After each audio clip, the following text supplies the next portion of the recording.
उसी के जिंदा जलाली और बाबरकत नाम में आप सबको सलाम। पास्टर इमैनुअल ताहिर और आज का खूबसूरत शो लेकर आया हूँ बेदारी, और जिसका टॉपिक होगा दुआ। और याद रखिए कि दुआ हमारी ज़िंदगी में कितनी अहमियत रखती है, और आज हम उस दुआ के बारे में आज खुदा के मुकाशिफात से हम कनार होंगे, मुकाशिफात को सीखेंगे, और खुदावंद के अजीम सुरमा हमारे साथ मौजूद हैं, खुदाम हैं और ख़िदमत करते हैं। बड़ी जगहों पर खुदावंद इनको इस्तेमाल करता है। और आइए मेरे साथ आज आपको इन खूबसूरत सुरमाओं से मिलाते हैं। हम मुलाकात करते हैं। मेरे प्यारे दोस्त हैं, मेरे भाई हैं। जब मैं ख़िदमत में आया तो उससे पहले ये बड़े ज़बरदस्त खिदमत कर रहे थे। मेरे प्यारे भाई पास्टर सरफराज भट्टी साहब, CPM चर्च मेहर टाउन से ताल्लुक़ है, बड़ी खूबसूरत खिदमत करते हैं, और इनको उस एरिया में बदरू स्पेशलिस्ट भी कहा जाता है। और wherever the enemy or the Satan is there, the man of God is there. So हम इस बात के लिए शुक्रगुजारी पेश करते हैं, और इस बात के साथ हम पास्टर सरफराज भट्टी साहब को वेलकम कहते हैं। उनके साथ ही बड़े खूबसूरत यंग खादम खुदावंद के पास्टर इरफान आरिफ साहब मौजूद हैं, और इनका ताल्लुक गॉड्स हेवन मिनिस्ट्रीज के साथ है, और ये बड़े ज़बरदस्त एनर्जेटिक और खुदा की रूह से भरे हुए खादम है, खूब काम करते हैं। और मैं इनको बड़े अरसे से जानता हूँ, जब ये छोटे से थे तब भी मैं इनको जानता हूँ, क्योंकि ये हमारे बच्चों की तरह, हमारे बेटों की तरह है। पादी साहब आपको भी वेलकम करते हैं। बहुत शुक्रिया भाई, गॉड ब्लेस यू। और आज बड़ा ही खूबसूरत टॉपिक है दुआ। और मेन आप जानते हैं कि मसीह जिंदगी में दुआ की कितनी अहमियत है।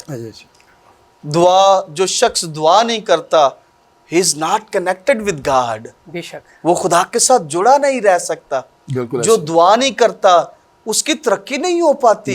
जो दुआ नहीं करता उसके लिए दरवाजे नहीं खुलते। जो दुआ नहीं करता वो खुदा के जो लेवल्स हैं, स्पिरिचुअल लेवल, उनको क्रॉस नहीं कर सकता। It means the prayer has the backbone of Christianity. Yes. So आज हम उस पर बात करेंगे पादी साहब जी, और मैं ईमान रखता हूं कि आज मैं भी सीखूंगा और मेरे साथ साथ नाजरीन भी सीखेंगे। जी बिल्कुल। So बढ़ते हैं आपकी तरफ। बस जी, दुआ के लुग़वी मैंने समझा दी, जो लुग़त में मौजूद हैं, उसके जरा बताइए हमारे नाजरीन को कि लुग़वी मायने क्या है। जी thank you pastor Emmanuel Tahir साहब, शुक्रिया। खुदावंद आपको बहुत बरकत दे। और मेरी दुआ है आपके लिए कि खुदावंद और आपको दिन रात खुदा अपने जलाल के लिए दुनिया के तुलो अर्ज़ में कसरत से इस्तेमाल करे।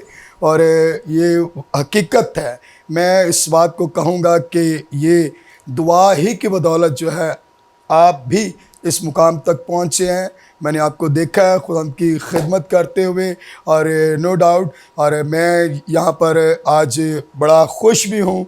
और मैं जितने भी जरमाया टीवी को देखने वाले हैं उनको, और जनाब पास्टर ताहिर इमैनुअल साहब, अपनी बहन मेजबीन को और उनकी सारी टीम को बहुत बहुत मुबारकबाद देता हूँ। आज बड़ा खूबसूरत वक्त है कि हम यहाँ पर इकट्ठे हैं जरमाया टीवी पर, और हम लोग जो है दुआ के ताल्लुक़ से, पादरी साहब ने रियलिटी, ये बात हकीकत में ये बात सच है कि दुआ जो है मसीहत में जो है रीढ़ की हड्डी है। अगर हम मसीह होते हुए हम दुआ नहीं करते तो हम कुछ भी नहीं है। और दुआ का लफ्ज़ी मतलब जो है, इसका मतलब है मांगना, खुदा से बातें करना, और खुदा के साथ कनेक्ट होना, जुड़े रहना खुदा के साथ। और ये एक ऐसी सीढ़ी है जो इंसान को कामयाबियों की तरफ ले जाती है। और जिस मसीह की ज़िंदगी के अंदर दुआ नहीं है, उसकी ज़िंदगी कामयाब नहीं है। वाह वाह वाह। दुआ का मतलब जो है खुदा से बातें करना है, खुदा से हम कलाम होना है, और खुदा की आवाज़ को सुनना है, पुकारना है खुदा को। तो जिसकी जो इन चीज़ों को जानता है कि दुआ का जो मतलब है खुदा से बातें करना, तो फिर जब वो ये जान लेता है तो फिर वो रह नहीं सकता कि, और ये बड़ी उत्तम बात है। मैं जब इस बात को ले रहा था तो मैं जब इसे मैं देख रहा था इस टॉपिक को, तो मुझे याद आई आदम की, कि खुदा आदम के साथ बोलता था ठंडे वक्त में, हम कलाम होता, बातें करता, और आदम जो है बड़ी अच्छी जगह पर था। वाह। और ये रियलिटी God. है। जितने भी दुआ करने वाले हैं, जो इस अमल में से गुजरते, जिनकी जिंदगी के अंदर दुआ है, वो कभी भी किसी चीज के मोहताज नहीं रहते। आमीन।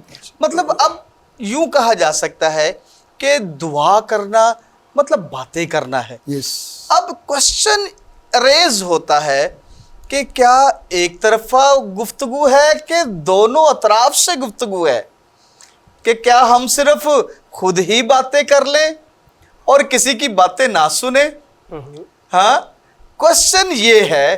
तो पास्टर साहब जी, पास्टर इरफान साहब, आपसे गुजारिश करूंगा, तो क्या दुआ जब हम करते हैं तो सिर्फ अपनी बात सुना के आ जाएं या खुदा की सुने भी? प्लीज जी। जरा इसको जरा बताइएगा। जी जी ज़रूर। Thank you so much. सबसे पहले आपको बहुत बहुत मुबारकबाद है हमारी सर, सारी शुक्रिया। टीम की तरफ से, कलीसिया की तरफ से, और जरमाया टीवी देखने वालों को खुदा बरकत दे। जी बिल्कुल, आपकी बात दुरुस्त है और वैलिड है। इसमें दो तरह के आपको लोग नज़र आते हैं दुआ करने में। एक वो जो खुद ही बात करते हैं और जब खुदा की आवाज़ सुनने का वक्त होता है तो वो उससे कासिर होते हैं, उनको जल्दी होती है, टाइम नहीं होता है। वो अपनी लिस्ट अपनी मैं तो उसे कहता हूँ, वो कोई एक लिस्ट होती है जिसको वो खुदा के हज़ूर रखते हैं, और ये मांगने से मुराद बस गाड़ी, बंगला, घर और जो भी ज़रूरियात हैं, तो वो जस्ट उनके लिए दुआ मांगना ही है।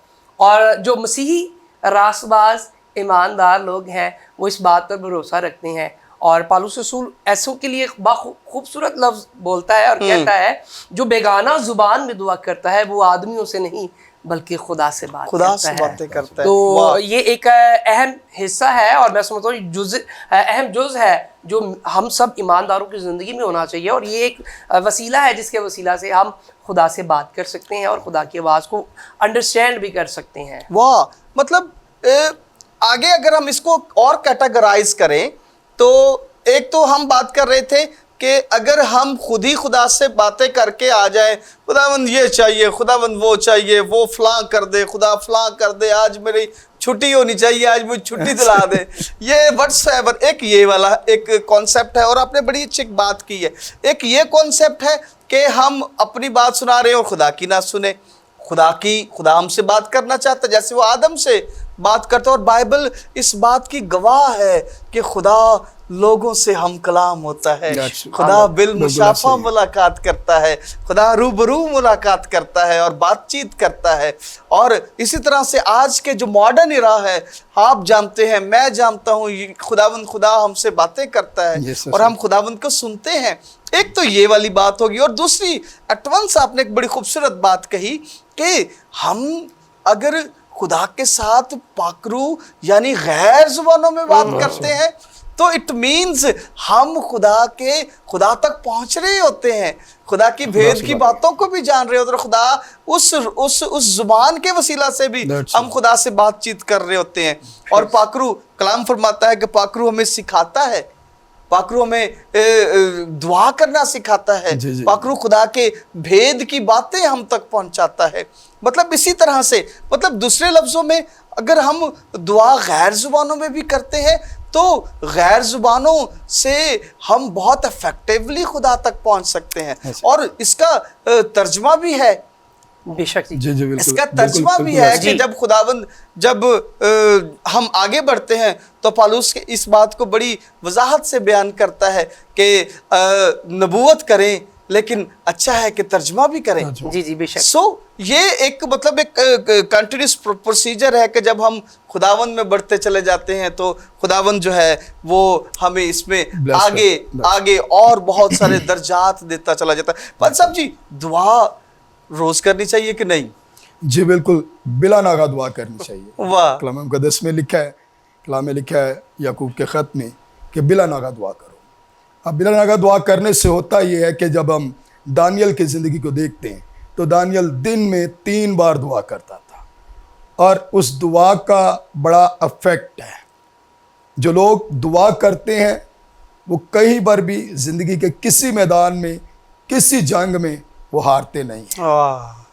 तो दुआ जो है जितनी भी दुआ हो सके दुआ करनी चाहिए, बिला नागा करनी चाहिए, बिला नागा दुआ करनी चाहिए। मतलब एवरीडे दुआ होनी चाहिए, बिल्कुल एवरीडे दुआ। ये कंटिन्यूस, मैं इसको समझता हूँ मतलब कि ये एक चेन है यस जो एवरीडे यूं चलती है, जैसे हमारी क्लॉक है यस ऐसे करके चलता है, वैसे ही हमारी प्रेयर, हम ऐसे दुआ करते हैं और एक दुआ के साथ दूसरी दुआ जुड़ती है और आप उसी के हसार में रहते हैं, आप पाकरू के हसार में, पाकरू के गहराव में रहते हैं।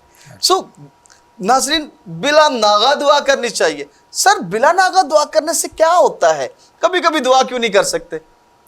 एक्चुअली जो मसीहत में है, जो मसीह है, जो जिसने अपनी ज़िंदगी यीशु मसीह को दी है, उसके लिए बड़ा ज़रूरी है कि वो हर रोज़, एक्चुअली मैंने बताया कि दुआ जो ऐसी सीढ़ी है जो हमारा राब्ता जो है वो खुदा के साथ जोड़ती है, जिससे हम बुलंदियों की तरफ जाते हैं। और दुआ का, जैसे मैं अभी बताया कि लफ्ज़ी मतलब है खुदा से बातें करना, मांगना खुदा से।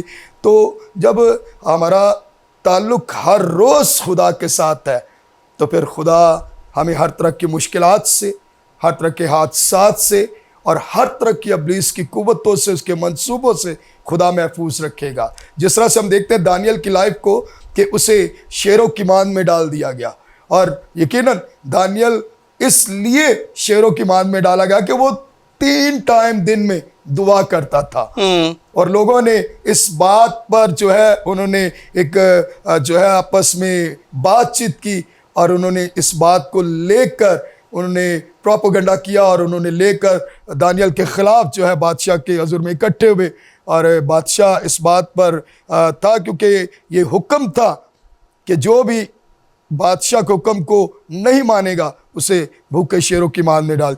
बिल्कुल, दुआ करने वालों को कभी भी नहीं छोड़ता, जो रूह और सच्चाई के साथ दुआ कर। और हम देखते हैं कि जब दानियल शेरों की मान में डाला गया तो खुदा ने शेरों के मुंह को बंद कर दिया। आमेन, आमेन। मतलब ये एवरीडे प्रेयर की वजह से है। यस, कि अगर एवरीडे प्रेयर ना करते तो खुदा उस तरह से काम नहीं करता। ऐसे ही एवरीडे प्रेयर, ये ऐसा ही समझ ले। मैं इसको बादशाह भी यूं लेता हूँ कि अगर हम कभी कभार किसी दोस्त, किसी रिश्तेदार को कॉल करें तो वो पहले तो मैं पहचाने से इनकार कर देता ऐसे ही बिल्कुल। उसको कॉल करे, हाँ जी मैं फलां बोल। कौन? मैंने पहचाना नहीं आपको। मैंने आपको पहचाना नहीं है, कौन बात कर रहे हैं आप?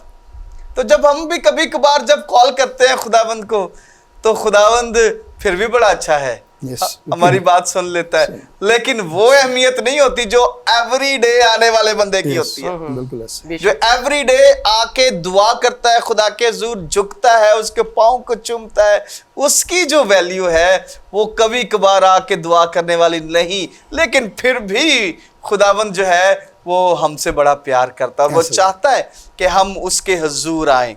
सो हम आगे बढ़ते हैं नाज़रीन। बड़ा खूबसूरत टॉपिक चल रहा है दुआ के बारे में, और दुआ जानते हैं कि हर एक शख्स जो है उसके लिए दुआ करना बड़ा मुश्किल है। रात को, दिन में सारा दिन काम, और रात को जब थके हुए होते हैं और तब आपको दुआ करनी है तो फिर बड़ा ही मुश्किल हो जाता है। लेकिन आज हम सुरमाओं से सीख रहे हैं कि वो कैसे दुआ को मैनेज करते हैं और दुआ किस तरह से होना चाहिए। हमारे साथ रहिए, ब्रेक का वक्त है और मिलते हैं ब्रेक के बाद।